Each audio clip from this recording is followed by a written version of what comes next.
आरकेजीएस हिंदी में आपका स्वागत है। इसके पहले वाले वीडियो में हम उदारवाद और उग्रवाद दोनों की थ्योरी पढ़े हैं कि उनका भारतीय राष्ट्रीय आंदोलन में क्या प्रभाव रहा और उदारवाद और उग्रवाद किस प्रकार से भारत में उत्पन्न हुआ और इनकी विचारधाराएं क्या थी और उनके उदय होने का मतलब उनके विचारधारा ऐसी विचारधाराएं भारत में उत्पन्न होने का क्या कारण था, उनका प्रभाव कैसा रहा, इन सब चीज़ों को हमने बहुत शॉर्ट में देख लिया है इसके पहले वाले वीडियो में। ठीक है, अब हम उन्हीं से संबंधित यूपीपीसीएस आरओ में कितने प्रश्न पूछे गए हैं आज तक, उन सारे प्रश्नों को हम देखते हैं और जो कि महत्वपूर्ण भी है कि प्रीवियस ईयर बहुत ज़्यादा ज़रूरी है। ठीक है, तो हम पहला प्रश्न देखते हैं कि महात्मा गांधी के पदार्पण से पूर्व भारत में राष्ट्रीय आंदोलन की दिशा को निम्नलिखित में किन अंतर्राष्ट्रीय घटनाओं ने प्रभावित किया। अब जो अंतर्राष्ट्रीय घटनाएं हुई जिनसे भारत में उग्रवाद का किस प्रकार से प्रभाव रहा, उनका क्या प्रभाव रहा, वो हम देखते हैं। जैसे 1898 में इटली अबिसिनिया का युद्ध हुआ, क्या ये भारत में उग्रवाद का प्रभाव में इनका योगदान रहा? तो हाँ रहा, क्योंकि इटली उस समय पराजित हुआ और इटली का पराजित होना मतलब यूरोप वासियों का पराजित होना था। तो इससे क्या जो भ्रम था कि यूरोपों को हराया नहीं जा सकता, वो भ्रम लोगों में टूटा।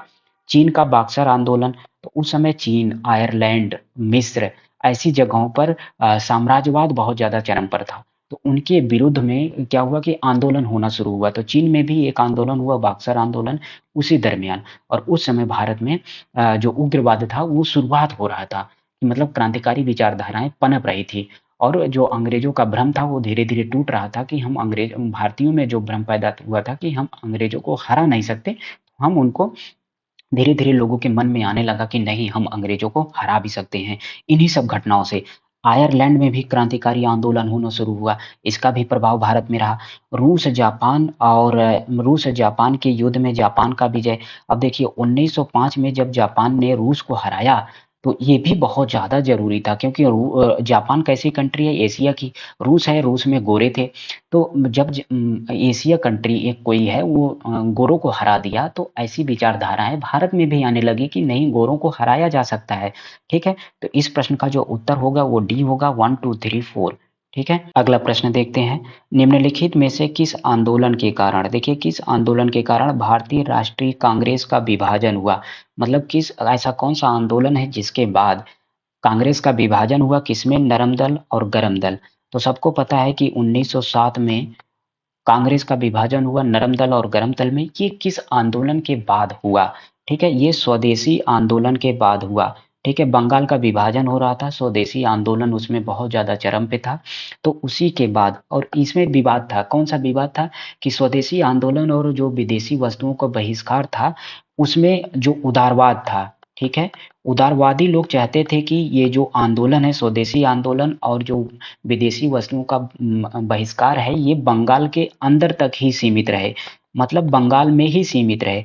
लेकिन जो उग्रवाद था वो चाहता था कि ये आंदोलन बंगाल से बाहर निकल करके पूरे भारत में, ठीक है, कहाँ, पूरे भारत में ये आंदोलन, ऐसा आंदोलन हो। तो इसके लेकर के दोनों विचारधाराओं में मतभेद होना शुरू हुआ। तो इससे क्या हुआ कि नरम दल और गरम दल में विभाजित हो गया स्वदेशी आंदोलन के द्वारा। ठीक है, इस चीज को याद रखेंगे। निम्नलिखित में से किसने 1904 से लगातार स्वशासन पर देने पर बल दिया? ठीक है, स्वशासन पर किसने बल दिया? तो ऐसे नेता थे दादा भाई नौरोजी। दादा भाई नौरोजी जो थे वो बड़े क्रिएटिव टाइप के थे, वो हमेशा हर चीज को बहुत अच्छे तरीके से वो सुनते थे। तो 1904 में सबसे पहले दादा भाई नौरोजी ने इंटरनेशनल सोशलिस्ट कांग्रेस में सबसे पहले दादा भाई नौरोजी ने क्या काम किया कि इन्होंने 1904 में पहली बार स्वराज की मांग रखी। ठीक है, दादा भाई नौरोजी ने। उसके बाद 1905 के समय आता है। 1905 में बनारस में कांग्रेस का अधिवेशन हो रहा था जिसके अध्यक्ष थे गोपाल कृष्ण गोखले जी। ठीक है, वहां पर ये बातें रखी गई, लेकिन उतने प्रभावशाली तरीके से नहीं रखी गई। लेकिन संयोग से 1906 में जब आती है, 1906 में कलकत्ता में, ठीक है, उस समय कलकत्ता में जब कांग्रेस का अधिवेशन हुआ, उस अधिवेशन में अध्यक्ष खुद दादा भाई नौरोजी बने। उन्होंने स्वराज को यहाँ पर जाकर के सबसे पहले कांग्रेस में बहुत प्रभाव तरीके से इन्होंने उठाया। ठीक है, इनमें से कौन उग्र राष्ट्रवाद के उल्लेखनीय नेताओं में से नहीं था। तो मतलब कौन ऐसा नेता था जो उग्रवादी नहीं था? तो देखिए गोपाल कृष्ण गोखले जी थे, वो उग्रवादी नेता नहीं थे, गोपाल जी उदारवादी नेता थे। ठीक है। अब यहाँ पर एक बात याद रखेंगे, लाल बाल पाल और अरविंद। ठीक है, ये चार नाम जरूर याद रखेंगे, बाकी और कोई नाम याद होना हो। ये चार नेता जो थे वो सबसे ज्यादा उग्रवादी के प्रमुख नेता थे, जो क्रांतिकारी थे। तो लाला लाजपत राय, बाल गंगाधर तिलक और बिपिन चंद्र पाल और अरविंद घोष। ठीक है, गोपाल में भी पाल है लेकिन इसको उदारवादी में काउंट करेंगे। ठीक है, ये उदारवादी नेता थे। इस प्रश्न का उत्तर ये हो गया। किसने भारतीय राष्ट्रीय कांग्रेस पर प्रार्थना, याचना और विरोध की राजनीति करने का आरोप लगाया? ठीक है, तो इसमें बाल गंगाधर तिलक ने कांग्रेस पर आरोप लगाया कि आप खाली प्रार्थना कर सकते हैं, याचना कर सकते हैं और विरोध की राजनीति कर सकते हैं, इसके अलावा आपके बस में कुछ नहीं है। इन्होंने कहा था कि जो बाल गंगाधर तिलक है, बाल गंगाधर तिलक इसी समय कहा था कि हमारा उद्देश्य आत्मनिर्भरता है, भिक्षावृत्ति नहीं है। क्योंकि जो राजनीति कांग्रेस उदारवादी वर्ग के लोग कर रहे थे, उसे भिक्षावृत्ति की राजनीति कहने लगे उग्रवादी जितने नेता थे। ठीक है, तो इस प्रश्न का उत्तर बाल गंगाधर तिलक। कांग्रेस की प्रार्थना याचना की नीति अंततोगत्वा समाप्त हो गई किसके नेतृत्व में? अभी ऊपर देख रहे हैं हम, बाल गंगाधर तिलक के नेतृत्व में समाप्त हो गई। सातवां प्रश्न देखते हैं कि भारतीय राष्ट्रीय आंदोलन गर्मपंथियों के प्रभावधीन आया। मतलब गर्मपंथी विचारधाराओं में भारतीय राष्ट्रीय आंदोलन किस समय सबसे ज्यादा इनका प्रभाव रहा? ये 1906 से रहा। 1907 में तो इनका एक वर्ग ही बन गया, लेकिन 1906 के बाद ही इनका प्रभाव सबसे ज्यादा रहा, उसके पहले उदारवादियों का था। निम्नलिखित में से कौन एक उग्रवादी नेता था? मतलब अब देखिए, लाल बाल पाल को याद रखेंगे तो बिपिन चंद्र पाल इस प्रश्न का उत्तर हो जाता है, जो कि उग्रवादी नेता थे, गरम दल के नेता थे। ठीक है, शेर ए पंजाब के नाम से इनमें से कौन मशहूर है? तो शेर ए पंजाब के नाम से लाला लाजपत राय शेर ए पंजाब के नाम से प्रसिद्ध हैं। ठीक है, और इन्हें पंजाब केसरी भी कहा जाता था, लाला लाजपत राय को, इस बात को याद रखेंगे। निम्नलिखित में से किस एक को लाला लाजपत राय ने अपना राजनीतिक गुरु माना था? तो मैजनी को इन्होंने अपना राजनीतिक गुरु माना था। ठीक है, अब मैजनी को अपना राजनीतिक गुरु इन्होंने बनाया था, और मैजनी की जो पुस्तक थी, एक रचना थी द ड्यूटीज। ठीक है, द ड्यूटीज ऑफ मैन। इसका जो है लाला लाजपत राय ने उर्दू में इसका अनुवाद किया था। तो द ड्यूटीज ऑफ मैन को याद रखेंगे, जो कि मैजनी की रचना है, और इसका उर्दू ट्रांसलेशन किसने किया था? लाला लाजपत राय ने किया था, और इन्हीं को राजनीतिक अपना गुरु बनाया था। कांग्रेस सम्मेलनों को शिक्षित भारतीयों का वार्षिक राष्ट्रीय मेला किसने कहा था? अब देखिए, तो शिक्षित भारतीयों का वार्षिक राष्ट्रीय जो मेला है वो लाला लाजपत राय ने कहा था। निम्नलिखित नेताओं में से कौन स्वदेशी के समर्थक थे? तो स्वदेशी के समर्थक अरविंद घोष थे। ये कहाँ से थे? ये बंगाल से थे। तो बंगाल से अरविंद घोष स्वदेशी आंदोलन के समर्थक थे। और नेताओं, स्वदेशी नेताओं की बात कर सकते हैं। अगर हम पंजाब से बात करते हैं तो पंजाब से लाला लाजपत राय थे। ठीक है, और महाराष्ट्र से कौन थे? महाराष्ट्र की जब हम बात करते हैं तो यहाँ से थे बाल गंगाधर तिलक। ठीक है, बाल गंगाधर तिलक महाराष्ट्र से थे। और बंगाल से एक और नेता थे जिनका नाम था बिपिन चंद्र पाल। ठीक है, बिपिन चंद्र पाल, ये स्वदेशी आंदोलन के समर्थक थे। ठीक है, इसके बाद देखते हैं अगला प्रश्न, बाल गंगाधर तिलक को किसने अशांति का जनक कहा था? तो ये वैलेंटाइन सिरोल ने बाल गंगाधर तिलक को अशांति का जनक कहा था। अब देखिए, वैलेंटाइन सिरोल ने जब आरोप लगाया था कि बाल गंगाधर तिलक की वजह से भारत में अशांति है और यही इसके जन्मदाता हैं, तो बाल गंगाधर तिलक इनने लंदन में जाकर के मानहानि का केस कर दिया था। बाल गंगाधर तिलक ये केस हार गए थे, लेकिन इसका प्रभाव बहुत ज्यादा पड़ा था लोगों में। ठीक है, निम्नलिखित में से किसने भारतीय अशांति का जनक कहा गया है? तो अभी आप ऊपर देख रहे हैं कि बाल गंगाधर तिलक को भारतीय अशांति का जनक कहा था। किसने कहा था? वेलेंटाइन सिरोल ने कहा था। बाल गंगाधर तिलक लोकमान्य तिलक के नाम से जाना जाने लगे कब? जब वे लोकप्रिय शिक्षक थे। उन्होंने एक लोकप्रिय अखबार शुरू किया था। सरकार ने उन्हें रैंड मर्डर केस में अभियुक्त बनाया था, और उन्होंने शिवाजी और गणपत उत्सव शुरू किया था। तो ये चारों कथन सही है उन्हें लोकमान्य बनाने के लिए, तो इसलिए इस प्रश्न का उत्तर एक से अधिक उत्तर सही हो गया। ठीक है। 1908 में बाल गंगाधर तिलक को जेल हुई थी, कितने वर्षों के लिए? 6 वर्षों के लिए उन्हें जेल हुई थी। उन्हें मांडले जेल भेज दिया गया था 1908 में, और राजद्रोह के आरोप में। इन्होंने अंग्रेजी हुकूमत की आलोचना बहुत ज़्यादा कर दी थी। ठीक है, इस वजह से इन्हें 6 वर्ष की जेल हो गई। भारतीय मुसलमान सामान्य रूप से उग्रवादी आंदोलन की ओर आकर्षित नहीं हुए, इसका कारण क्या था?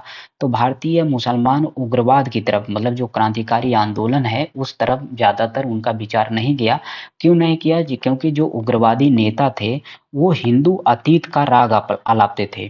क्योंकि जो मुस्लिम थे वो उसके पहले, अंग्रेजों से पहले मुस्लिम युग आ चुका था, मुगल सल्तनत थी।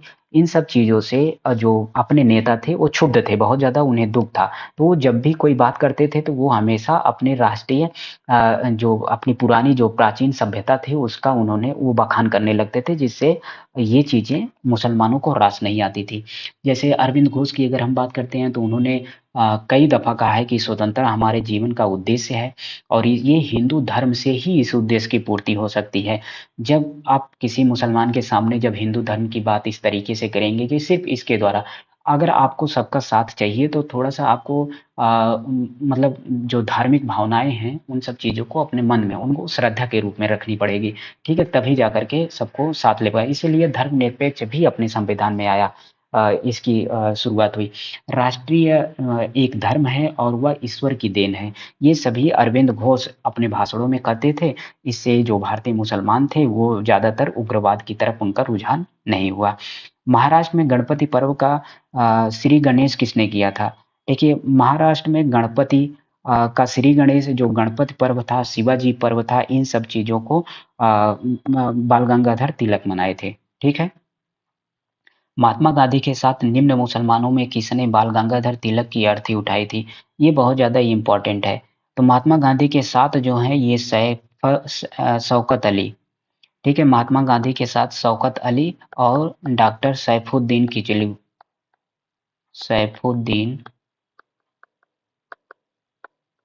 किचलू, इन मुस्लिम नेताओं ने, दो नेताओं ने महात्मा गांधी के साथ बाल गंगाधर तिलक की अर्थी उठाई थी। बाल गंगाधर तिलक की मृत्यु 1 अगस्त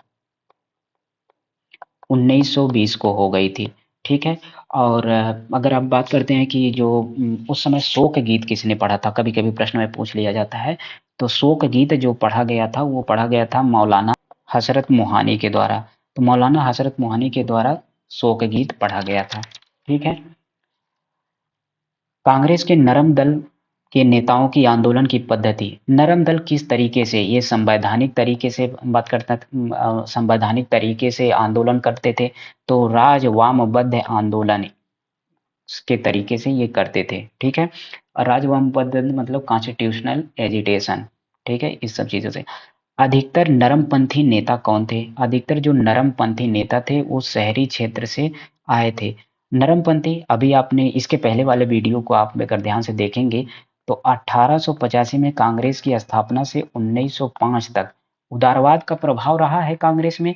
और इस समय जो भारतीय जनमानस है उनको इतना ज़्यादा उनके अंदर चेतना नहीं थी कि वो राजनीति की जो मापदंड है उसको समझ पाए, हमारा अधिकार क्या है ये समझ पाए। तो जो पढ़े लिखे लोग थे, जो मध्यम वर्ग में जो पढ़े लिखे लोग थे, जैसे वकील थे, डॉक्टर थे, ऐसे नेताएं जो थी वो, और इंजीनियर थे, ऐसे लोग जो है राजनीति से जुड़े। तो ये ऐसे लोग कांग्रेस से जुड़े, और इसके बाद जा करके ये अ, ऐसे लोग, अधिकतर ऐसे नेताओं ने कांग्रेस से जुड़े और उन्होंने नरमपंथी नेता के रूप में अपना काम किया। ठीक है। 22वां प्रश्न देखते हैं कि किसने भारतीय राष्ट्रीय कांग्रेस के विरुद्ध अनुनय, विनय और विरोध की राजनीति का दोष लगाया? ठीक है। तो ये बीजी तिलक ने कांग्रेस को कहा था कि आप सिर्फ भीख मांगते रहिए, अनुनय विनय के रूप में, और आप यही राजनीति करते रहिए जीवन भर, यही होगा आपसे और कुछ नहीं होगा। क्योंकि तिलक आपको पता है कि उग्रवाद का जो है आधार हैं, बेस हैं। ठीक है। भारतीय राष्ट्रीय कांग्रेस को किसने भीख मांगने वाली संस्था कहा? बेगिंग इंस्टीट्यूट कहा है, ये कहा है बीसी पाल ने, बिपिन चंद्र पाल ने कहा है कांग्रेस को। देखिए कांग्रेस की आलोचना उस समय उग्रवाद के लोग बहुत चरम तरीके से करते थे, बहुत मतलब खुल करके विरोध करते थे। तो जो भी नकारात्मक, आपको अगर प्रश्न में कभी भी नकारात्मक आलोचना कांग्रेस की मिले तो समझ लीजिए कि कोई वो अधिकतर उग्रवादी कोई नेता किया है। ठीक है, तो बीसी पाल ने किया है। अब इसमें पूछा जा रहा है कि किसने मैजनी, गैरिबाल्डी, शिवाजी, श्री कृष्ण की जीवनी लिखी। वे अमेरिका में कुछ समय के रहे और वे केंद्रीय सभा के सदस्य भी निर्वाचित हुए। तो ऐसे नेता थे लाला लाजपत राय। अब इनके बारे में आपको पढ़ना पड़ेगा, लाला लाजपत राय। तो मैं यहाँ थोड़ा सा बताता हूँ कि लाला लाजपत राय को 6 माह के लिए निर्वासित कर दिया गया था। ठीक है, लाला लाजपत राय को भारत से 6 माह के लिए निर्वाचित कर दिया गया था। इसी समय ये चले गए कहाँ, 1907 के समय, और इसी समय ये पहुंच गए अमेरिका में। जब अमेरिका में गए तो उन्होंने मैजनी को पढ़ा, गैरिबाल्डी को पढ़ा, शिवाजी श्री कृष्ण की जीवनी वहां पर उन्होंने लिखी। और ये तब जाकर के ये जब प्रथम विश्व युद्ध 1914 में शुरू हुआ उस समय ये भारत वापस आए। तो ठीक है, इनके बारे में इतनी जानकारी रखनी चाहिए। लाला लाजपत राय 6 माह के लिए इन्हें निर्वासित किया गया था, ऐसा आप याद रखेंगे। निम्न में कौन मध्यम मार्गी नहीं था। मध्यम मार्गी का मतलब होता है उदारवाद, उदारवादी। तो ये सीधे सीधे प्रश्न में पूछ रहा है कि कौन कौन उदारवादी नहीं था। तो लाल बाल पाल आप याद रखेंगे, बाल गंगाधर तिलक इसका उत्तर हो जाएगा। ठीक है, बाल गंगाधर तिलक जो हैं वो मध्यम मार्गी या उदारवादी नहीं थे। बाकी गोपाल कृष्ण गोखले, ये एवं मदन मोहन मालवीय, ये सभी उदारवादी नेता थे। बीजी तिलक को सजा के पश्चात निम्नलिखित में से किसने दया की वकालत की थी और कहा था संस्कृत के एक विद्वान के रूप में तिलक में मेरी दिलचस्पी है। ये कहा था मैक्स मूलर ने, क्योंकि मैक्स मूलर खुद एक विद्वान था। तो जब तिलक जी को 6 वर्ष की सजा हो गई और मांडले जेल में इन्हें भेज दिया गया तो उसी समय मैक्स मूलर ने उनकी बात की थी। और ये जो राजद्रोह का इन पर मुकदमा लगा था क्योंकि अंग्रेजों के इन्होंने अपने एक पत्र में आलोचना की थी, तो इस वजह से इन्हें मैक्स मुलर का समर्थन प्राप्त हुआ। भारत के स्वतंत्रता आंदोलन के प्रारंभिक दौर में उग्रवादी विचारधारा को निम्नलिखित में से कौन से एक निरूपित करता है। मतलब एक ऐसी विचारधारा जो किन के कारण से उग्रवाद जो है वो शुरू हुआ। तो इनमें सबसे जो बेहतरीन है वो है कि संवैधानिक साधनों, याचिकाओं के स्थान पर आक्रामक साधनों की स्वशासन प्राप्त करना। मतलब संघर्ष के द्वारा आप स्वशासन को प्राप्त कर सकते हैं। तो ये है उग्रवाद की विचारधारा। ठीक है, बाल गंगाधर तिलक सांप्रदायिकवादी थे, सांप्रदायिकतावादी थे? नहीं, बाल गंगाधर तिलक सांप्रदायिकतावादी नहीं थे, ये पहले राष्ट्रवादी नेता थे। ठीक है, इन्हें कहा जाता है राष्ट्रवादी नेता। सांप्रदायिकवादी नेता सिर्फ वो उन्हें कहा जाता है जो किसी एक धर्म को लेकर के माने और दूसरे धर्म की बुराई करें। तिलक जी थे वो धर्म को राजनीति से तो जोड़े थे, उन्होंने गणपति, शिवाजी ऐसे पर्व शुरू किया था महाराष्ट्र में, लेकिन वो उनका किसी और धर्म को बुरा कहने का कोई उद्देश्य नहीं था। तो इसलिए बाल गंगाधर तिलक को प्रथम राष्ट्रवादी नेता कहा गया, सांप्रदायिकतावादी नहीं कहा गया। तो पहला ए गलत है। ये किसमें गलत है? डी ऑप्शन में ए गलत है। परंतु आर को देखते हैं, उन्होंने धर्म का राजनैतिक अस्त्र के रूप में प्रयोग किया। तो जी हाँ, सही है, क्योंकि ये महाराष्ट्र में गणपति जो अभी आप गणेश चतुर्थी देखते हैं कि अभी आप जो गणेश पर्व मनाते हैं, शिवाजी पर्व मनाते हैं महाराष्ट्र में, तो इनका जो शुरू श्री गणेश हुआ था वो किए थे बाल गंगाधर तिलक। और राजनैतिक रूप पर तो ये था कि उन्होंने इसीलिए शुरू भी किया था कि क्योंकि लोग जब धर्म के नाम पर आएंगे तो उन्हें राजनैतिक विचारधारा मुफ्त में दी जाएगी और इससे लोग जागृत होंगे। ठीक है, निम्नलिखित में से किसने महाराष्ट्र के गणपति उत्सव का ऐसा कायाकल्प किया कि वो राष्ट्रीय उत्सव हो गया और उसका राजनैतिक स्वरूप राजनैतिक हो गया। तो ठीक है, अभी आप पढ़ रहे हैं कि किसने शुरू किया था? बाल गंगाधर तिलक ने शुरू किया था। तो ये हमारे पास कुछ न उदारवाद और उग्रवाद से कुछ प्रश्न थे जो अब तक पूछे गए हैं। आई होप ये सेशन आपको बहुत अच्छा लगा होगा। Thank you.